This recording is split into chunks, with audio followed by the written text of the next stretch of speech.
GHMC की जानिब से 5 ता 9 अगस्त स्वच्छदानम पचदानम प्रोग्राम का आगाज अमल में लाया गया है। चुनाचे आज कारवान हल्के असम्बली में जीएचएमसी की जानिब से आज स्वच्छदानम पचदानम प्रोग्राम शुरू किया गया। इस मौके पर मजलिस रुकनी असम्बली कौसर मोहिउद्दीन ने डिप्टी कमिश्नर जीएचएमसी सफाई टीम के साथ मिलकर कूड़ा कचरा साफ करने समेत सरगर्मियां शुरू करने की हिदायत दी है और मुतालिका ओहदेदारों को मुहिम कामयाब बनाने की हिदायत दी। इस मौके पर मजलिस पार्टी के कारपोरेटर्स, एरिया यूनिट के सदर और सरगर्म कारकुनान मौजूद थे।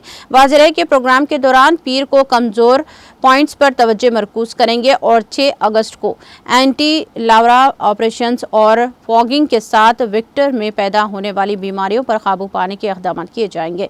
7 अगस्त को आबी ज़खायर से मुताल्लिक़ काम बशमुल इनकी सफाई और बाड़ लगाने का काम किया जाएगा और 9 अगस्त को शहरी सैलाब और वना महोत्सवम को रोकने के लिए इक़दाम किए जाएंगे।